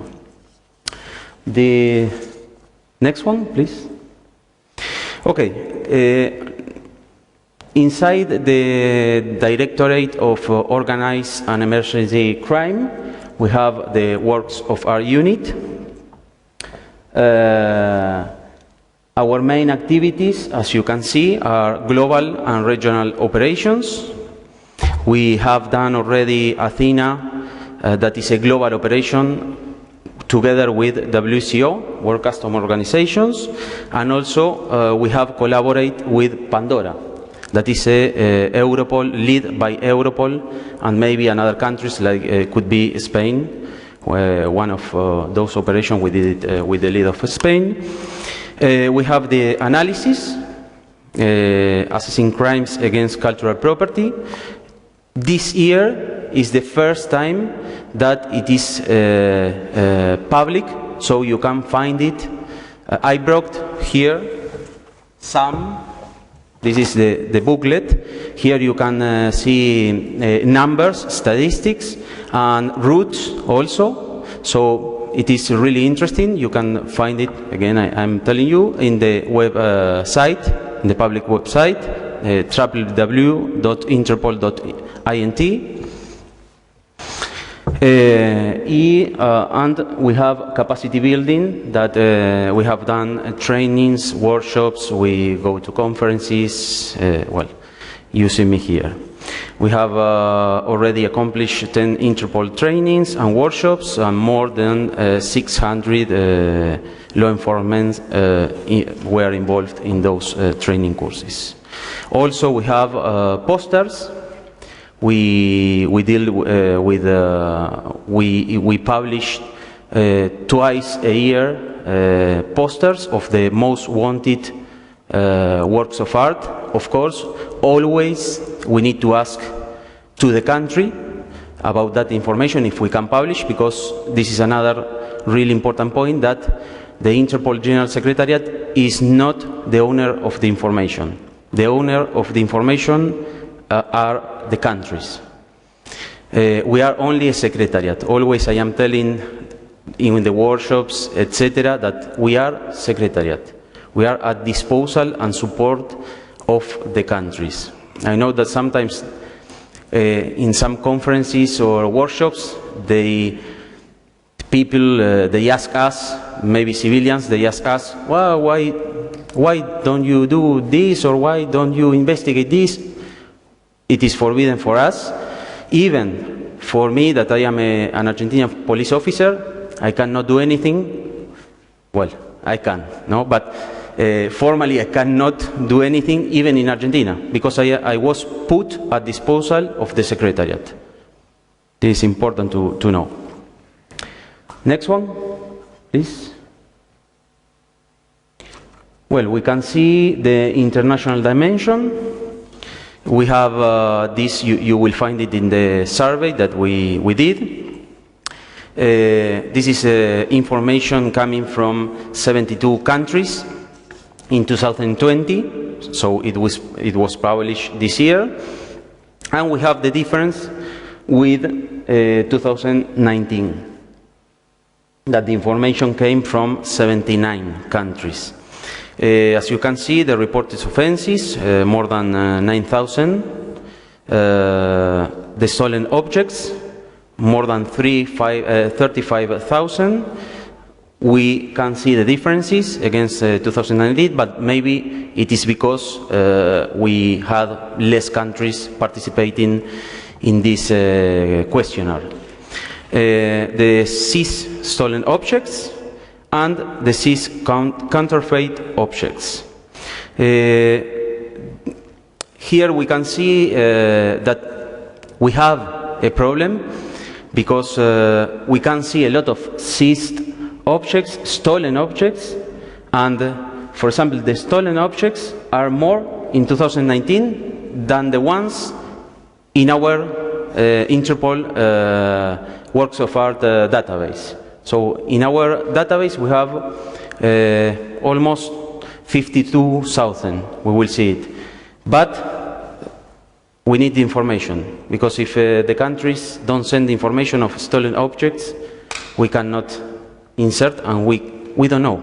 Without information, we are nothing. This is the main topic, no? That's why we are here to promote, no, the collaboration, also to promote the collaboration between, because I forgot to say it, but it's true that the military and the police environment are totally different, but today we have the same enemies, no? So that the enemies that destroy everything without mercy, so we need to, it is an obligation that, as they say, that is a must, not a should. So it is an obligation to collaborate and to mix our forces to fight against illicit trafficking of cultural heritage and other crimes. The next one, please. The main problems in this field that we can see, I think everyone can see, is the lack of specialized police units. We are always telling to our member countries to create a police unit. The lack of dedicated national databases, so if we don't have a lack of specialist unit, if we don't have a specialized police unit, it is really difficult to have dedicated national databases. Also, this is a problem because in my country, for example, I will put my country as experience, the police is like here in Italy, they are managing this crime, but there are other countries and where the authorities maybe don't care, maybe they think, even police authorities, they think that it is a problem of the Ministry of Culture. Only that. We have examples where the Ministry of Culture directly does the investigation. So this is something that we need step by step to correct, no, or to understand what to do. The lack of a specific national law, as also they mentioned before, with the United Nations Security Council resolution, and the lack of confidence with this matter. That I can tell some personal experience as police officer. I was working. This is some history, no? But I was working in drugs for 5 years, and when they changed me into the protection of cultural heritage, myself, I said, what I'm going to do here? Because it's true, for a police officer who was investigating drugs and everything, I didn't know about anything about the matter. So I said, even my colleagues were calling me, because this is classical maybe in police environment. Well, please, can you recover the photo of my grandmother? It was like this, but it's like this. Unfortunately, it's like this. But once I entered into this field, I realized how important and how much difficult it is to investigate and to prosecute these crimes. Next one, please. That's why we have the work of art, Interpol's database of stolen work of art as a key tool. So even though we recommend that countries must have a national stolen work of art database, this is an international database, so we recommend all the countries to collaborate. And it has 25 categories. It is recommended, as we said, by the United Nations Security Council Resolution 2347 of 2017 that calls upon all member states to use and contribute to the Interpol database of stolen work of art. We have information from 134 countries out of 194, so we are lack of information. No, we need more information. Everyone can have access to the database. Everyone, since 2009, everyone can have the access to check. As I told you, we have more than 52,000 stolen works of art registered in our database, officially registered, and in 2020, more than 160,000 searches. Next one. Thanks. Well, but we still have problems, no? There are more problems. We have lack of inventories, few data at international level. As I told you, without police units, it's really complicated. Lack of tools for police and customs, and lack of tools for crisis situations. Next one. This was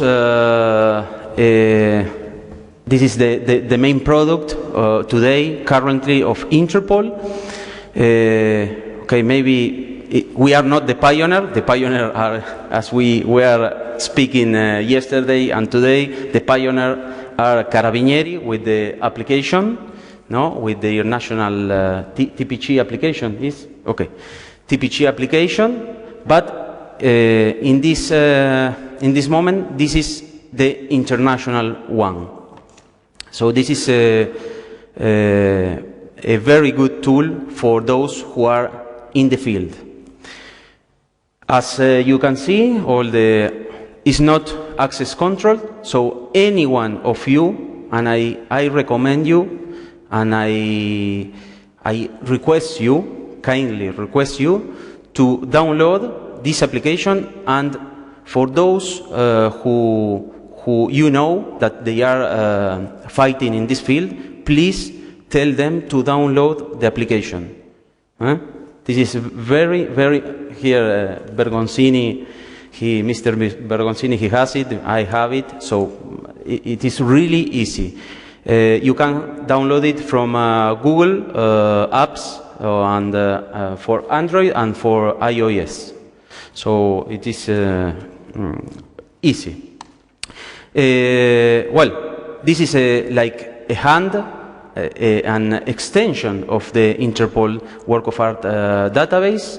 So you will see, you will have all the 52 or more stolen work of art objects that are in the database. You will have access. As I told you, it is for Apple and Android. It is free. You don't have to pay. This is really important. Well, you can verify whenever, wherever you are, whenever you want. For example, if we are in Italy, you will, if you open the application, it will take your service of the telephone, and you will see all the last works of art, Italian works of art stolen, that were stolen, of Italian, of Italy, no? But at the same time, you can change it. If you want to go to another country to see the last works of art, you will see them.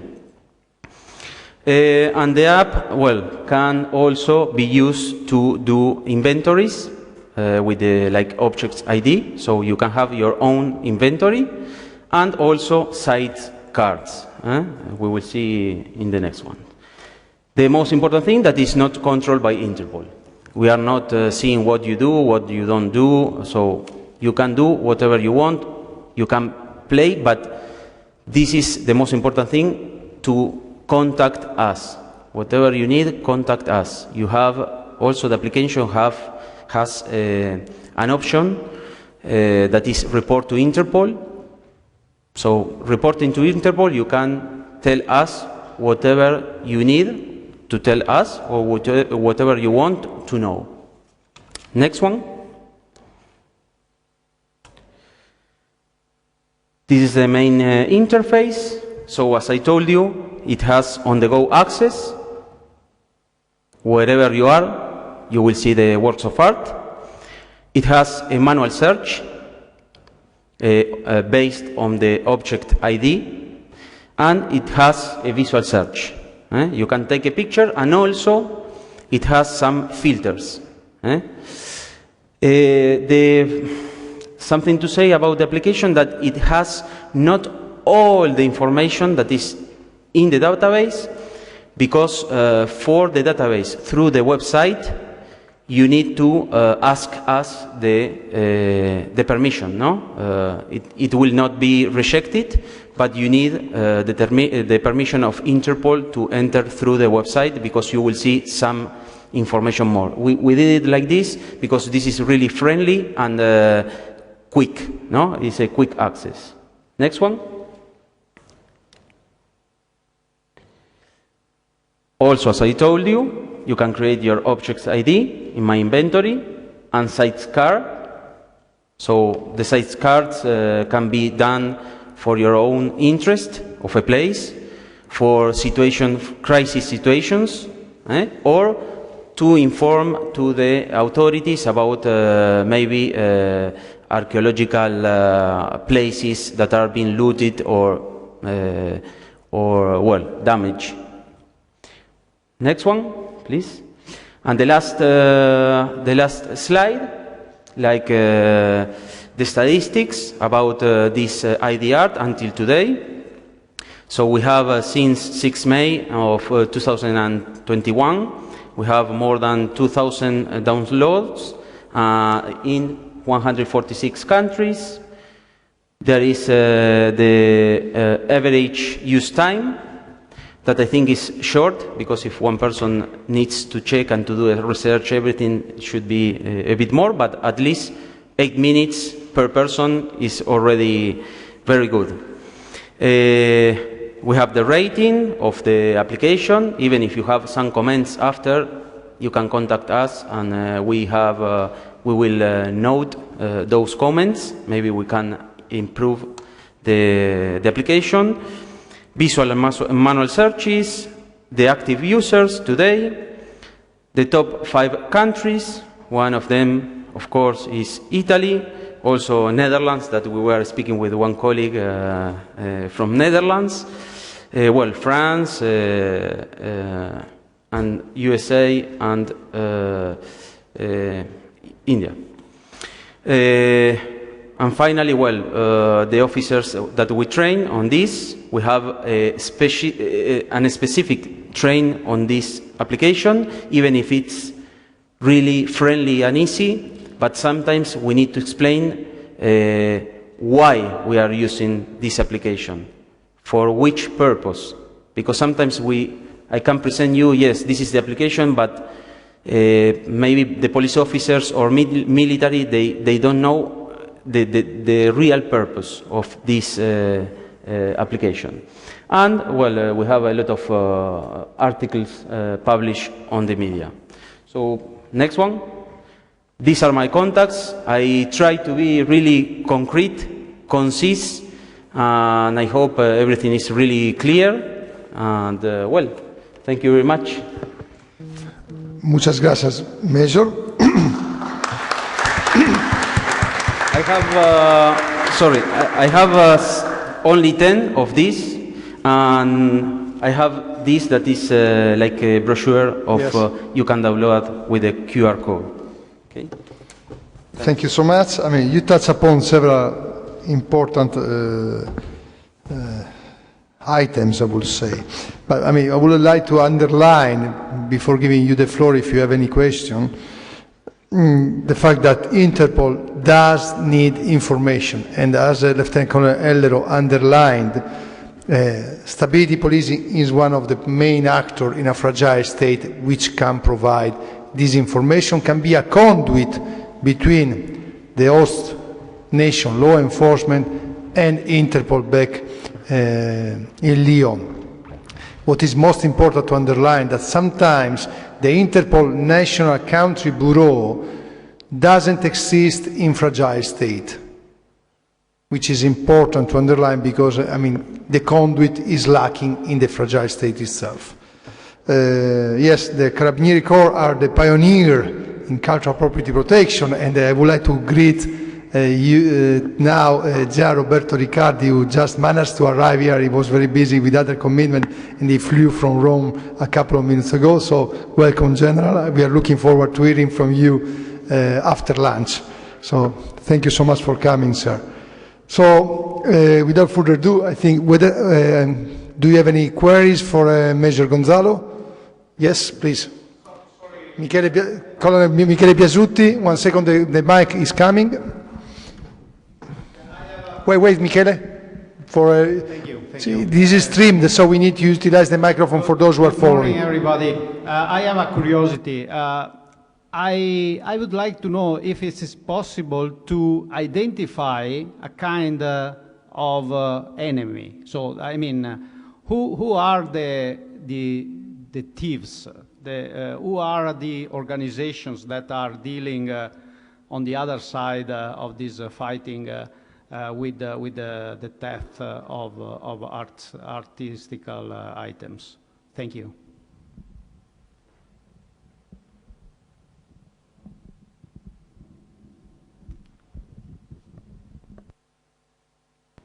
Hola, hola. Okay, it's okay. Well, as I told you, as I explained, that we are not the owner of the information. So we have criminal organizations, but mostly sometimes is maybe not to deal directly with the exploitation of cultural property, but yes, maybe to money laundering also with this kind of cultural property. The problem is that when we ask to some country, because we are supporting countries, as I told you, we are the secretariat.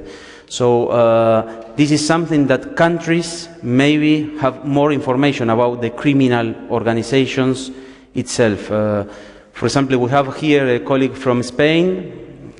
They know or they are following some people that are dealing with this kind of matter, but this is really, that's why I was saying that it's not like drugs. This field is totally different, because we have a middleman, we have the normal thieves that maybe they stole one cultural property because they were lucky and they stole it, or they were sent to steal the cultural property. It's really complicated. For sure, there are criminal organizations, known criminal organizations, that are behind these kind of crimes. But also we need to separate if it's directly done to deal or to get money with this cultural property, or if it's money laundering also. So it's really complicated, this field. I don't know. I know that I didn't answer specifically your question, but at least we don't have today at Interpol, as I know, we don't have a specific criminal organization that is behind this, because we don't have the information. If the countries don't send, as Interpol, I cannot say this criminal organization or this one, even if it's under my knowledge. I cannot say it because it's not official. This is a problem, but unfortunately I cannot answer you specifically which criminal organization is behind this. But for sure, criminal organizations. If I may, I'd like to expand on that a little bit and give you what the SP perspective is. I'm working in doctrine, so for me terminology is very important. He spoke of enemies. How are we speaking of enemies? As a military, absolutely yes. For us, as stability policing, we're actually looking at two opponents. We're looking at adversaries and enemies. Enemies, we are talking of war. Adversaries is we are talking criminals, what the normal police is doing. And for us, these two aspects are very important. Who are our enemies / adversaries? What we in NATO call irregular actors. Terrorists, insurgents, criminals. And the criminal could be the subsistence looter who is trying to feed his family and he's recovering a couple of pieces and gets a couple of dollars for those. And we have the international organization who is actually making millions of that. I hope I answered your question.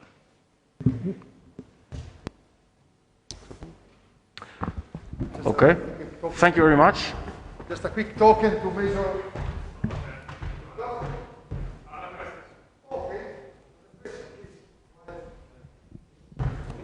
Good morning, everyone, and thank you for the invitation. My name is Tess Davis. I'm Executive Director of an American NGO called the Antiquities Coalition, as well as an attorney who works in this area.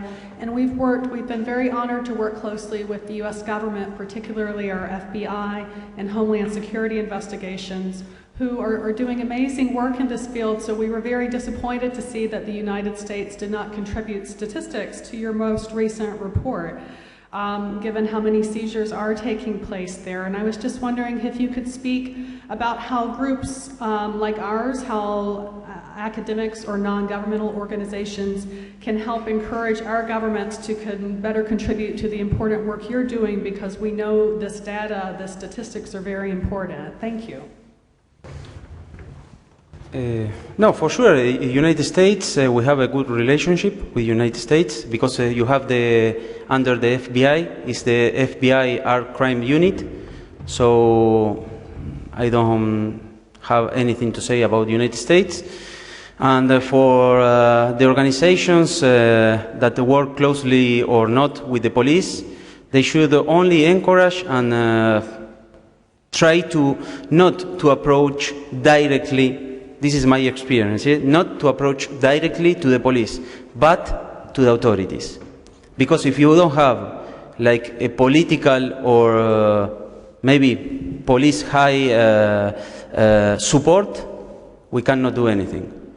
It can be done from the floor, but it will be really difficult. We need the support of the national authorities of the country. So my recommendation is sometimes to convince two ways, or convince the authorities or help the one who is building this unit, help them to have results.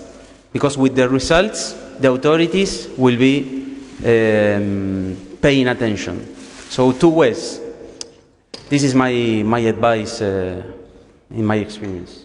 But with the United States, I don't have anything to say. Wow. Hello. 1 second, we must apologize with the SHAPE, because the speaker from SHAPE is already online, but he will. I kindly ask him to be patient because the discussion is going on. So, sir, please bear with us a couple of minutes more. Good morning. Sir, no, sir, there are still a couple of questions. So, can you please wait until a little bit, because we still have a couple of questions for Interpol. Do you mind to wait a couple of minutes?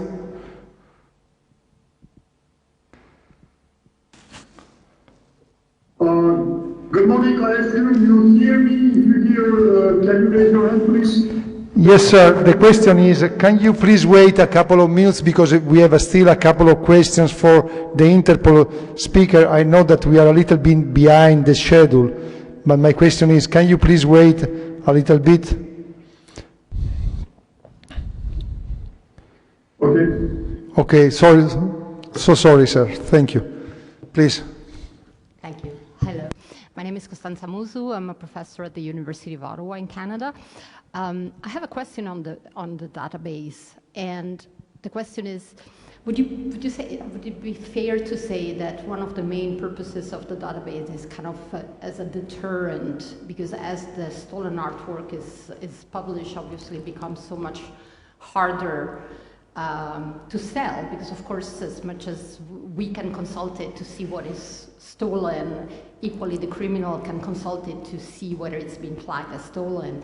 And the question would be, how, as a database, how do you balance the advantages of having published stolen work with the, the advantage of non-published stolen work that then allow you to, intervene and seize assets when they try to enter the market because they haven't been flagged and they remain covered by secrecy.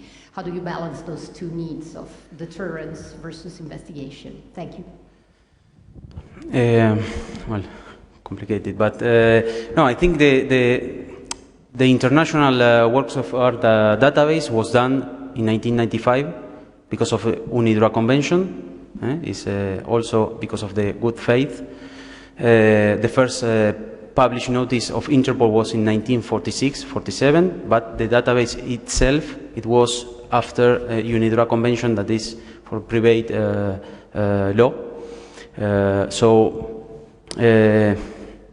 it's really difficult your question to say, but it depends on the country, because there are countries that in their opinion, I don't know if I am answering correctly to your question, but there are some countries that they prefer not to publish a work of art because they are under investigation, and there are some countries like Argentina where we consider that it's better to give publicity to all of the stolen work of art.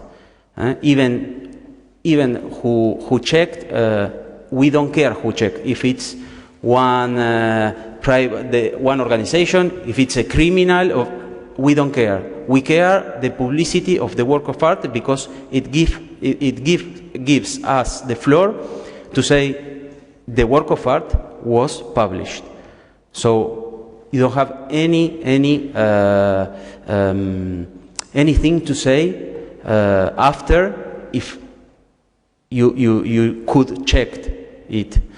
So, but here I know that also there are some problems about that sometimes we don't have, for example, at international level, if we don't have good pictures, good photos, and good description, we cannot upload it, this work of arts. So this is what is needed, the national database. Sometimes some items that are not published at international level can be published at national level, and it's better for the country. But it depends on the country, how it deals with this kind of matters, if it's published or not, and with the investigations that are running. No? I think, I don't know, I think you, Carabinieri, has like 6 million, 6 million of stolen objects and records, and they only, maybe they consider, the national authorities, they consider that the most important that are going to be abroad are these items, and they publish at international level. Or maybe they don't have the correct pictures or not all the information of the item to be at the international level, no? On our database. Yes. Dr. Simonetta Silvestri from UCAP Sahel, the legal advisor, who is one of the moderators of tomorrow's SWOT analysis. Please. Actually, my question was for Bergonzini and exactly on this original question of criminal and enemy. And I think that is actually one of the key issues for the discussion on stability policing and in reference to the cultural property protection. So maybe we can do it after and leave the floor, or I think because it's not related to specifically to Interpol. So maybe we can leave it for after the intervention. So, Major, I will present you my token afterwards, so we leave the floor without further ado. I'm still in the job from David to shape Supreme Headquarters Allied Powers Europe Deputy Chief of Staff Partnership Director Rear Admiral Bülent Turan. With our apologies, sir, for the wait. Please, the floor is yours. Thank you very much. Good morning again, ladies and gentlemen. As introduced, I am Rear Admiral Bülent Turan, the Chief of Staff Partnership Directorate here in Shape. First of all, I am delighted to be here today at this NATO Stability Policy in Cultural Property Protection Conference. Let me first of all thank Colonel de Magistris and the whole Stability Policy Center of Excellence for organizing such an interesting and provoking event. It's a pleasure for me to see experts with different backgrounds and skills coming together and unite their knowledge to advance in a concerted manner the cultural property protection agenda. Lessons from current and past missions show that culture is a pivotal element in modern conflict. In recent years, we have all unfortunately witnessed that the cultural property have moved to the front line of war as a target for belligerents who use its destruction to weaken specific cultural groups and to foster violence and hatred. I do not need to highlight to you, and certainly not to the Italian Carabinieri, about the strong link between looted cultural property and terrorism. Cultural property has become a weapon of war. They recognize that the protection of existing cultural property is a mission enabler and a force multiplier. The preservation of cultural property is not crucial during the conduct of hostilities, but plays a critical role also in the post-conflict phase. It's a key factor to promote long-term security and stability and to promote economic recovery. SHAPE has been actively working in the last years to integrate the protection of cultural property in the DNA of the alliance and in particular in the planning and execution of NATO operations and missions. The development of the 2019 NATO Vice Strategic Directive, Cultural Property Protection in NATO Operations and Missions, certainly represents a key step to develop and frame the NATO approach. In addition, considerations on cultural property protection have been included in relevant NATO doctrine to include the revised Comprehensive Operations Planning Directive approved in January this year. With reference to education and training, the topic has been inserted in the SECURE's guidance on education, training, exercises, and evaluation, or in short, SAGE, since 2018. Consequently, cultural property protection has been played in recent major NATO exercises, such as Trident Jackal, Steadfast Jupiter Jackal, and Steadfast Jackal-like exercise series. The topic is expected to be prominent in the upcoming joint and land-specific exercises. In addition, SHAPE remains ready to support the development of a NATO policy dedicated to cultural property protection if the alliance will decide to pursue this avenue more. Much has been achieved by NATO and its partners in the last years, but we still need to pursue this topic to ensure the development of a cultural property protection mindset in the alliance. So far, We have worked in a collaborative manner with a broadening of the community of interest inside and outside NATO, including partners, academia, centers of excellences, to name but a few. This has provided a space for dialogue, and the benefits are clear. NATO's standing and engagement within this sphere has been enhanced and the values of the alliance further demonstrated. Finally, from what I can see, this has been one of the good examples of true collaboration among the various levels of command within NATO, with the NATO Central Excellences, among which the Stability Policy Center of Excellence had a pivotal role, and with non-military entities. I sincerely believe these efforts are to be commended. Although I am sure we all recognize that we still have a journey to advance the cultural property protection agenda, the establishment of a fruitful working relationship is an excellent illustration of how this can be done and done well. Finally, thank you, and let me wish you a very fruitful and successful conference. Over to you. Sir, thank you so much for your speech, and we are very glad to have here today Mrs. Marianna Tonutti from your J9. Marianna, where are you? Here we are. So please, again, pivot also on Marianna experience, on Marianna viewpoint, because the role of shape of Allied Command operation is pivotal, sorry to repeat the same term, but is really crucial in the operation. Whilst ACT, Allied Command Transformation Plans, looks ahead in the next years for the transformation and the innovation of NATO, of the alliance, ACO, shape, runs the actual business.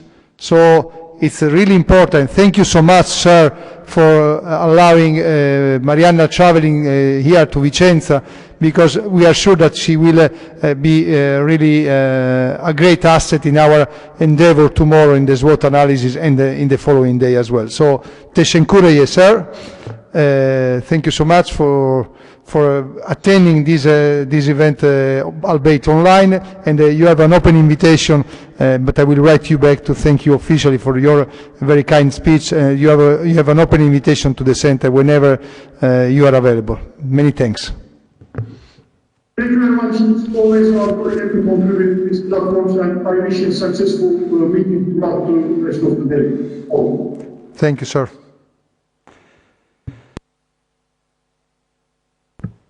Okay, so now I am the last barrier between you and lunch break, so I will be very, very quick. So we will break now for lunch break. Lunch is served downstairs where we had the coffee break before. And at 1:30 we will convene back here, 1:30, very punctual and with a lot of coffee in our bodies following the lunch break. Yeah. Please remember to keep social distancing because of the COVID-19 pandemic. And yeah, enjoy your lunch. That's it for me. Just before I forget, so we save some time. I forget. The General was very good at highlighting NATO exercises. Exercises are aimed at testing the alliance in performing some tasks. Now, the main incident list, the main event list, both foreseeing cultural property protection. Here we have even Lieutenant Colonel Marco Giacometti, who is the master of exercises in the center, and is going to attend with the Captain Codispoti, who was so around before, the next Steadfast Jupiter Jackal exercise. So cultural property protection will be played, but we are not talking about a game. We are talking about really real life, a sort of real life exercise, although is a command post exercise. So it's important to underline this. So NATO is not underestimating the subject matter. But what about the actual operation? This is the main issue, as Ambassador Pontecorvo pointed out a couple of minutes earlier. So before leaving the room, just as a matter of courtesy, I would like to present a token of appreciation to Major Giordano from Interpol, and then we go to have our lunch.